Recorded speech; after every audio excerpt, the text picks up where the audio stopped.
रोज एका नवीन विषयामध्ये तुमचं पुन्हा एकदा स्वागत आहे. तर आजचा विषय काय झाला आहे तुम्हाला मी व्लॉगच्या स्टार्टिंगलाच सांगणार आहे.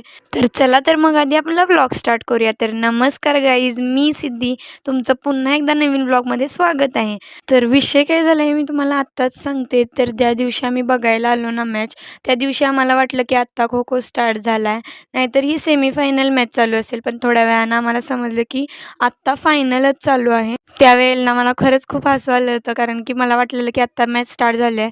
पण मुली इतकी हार्ड खेळत होती की दोन्ही पण टीम इतक्या टफ फाईट देत होत्या की मला शेवटपर्यंत समजत नव्हतं की आत्ता कोण जिंकणार आहे, मग कोण जिंकणार आहे आणि चेअरअप तरी करायचं कोणाला, कोण जिंकणार आहे हे समजतच नव्हतं. पण फायनली इलेक्ट्रिकल जिंकलं होतं आणि मग मुलींची मॅच बघायला पण आम्ही जेवून वगैरे आलो होतो. त्यानंतरनं मग कॉलेज सुटणार होतं. मग त्यासाठी आधी फोटो वगैरे काढले थोडेफार आणि मग मी घरी रिटर्न आले होते. बघते तर घरात ना बॅग भरायचं चालू होतं आणि मला माहीतच नव्हतं की माझा भाऊ ट्रिपला जाणार आहे. मग त्याला म्हटलं की काय काय आणलंस, तर त्यानं खूप सामान आणलं होतं नेण्यासाठी.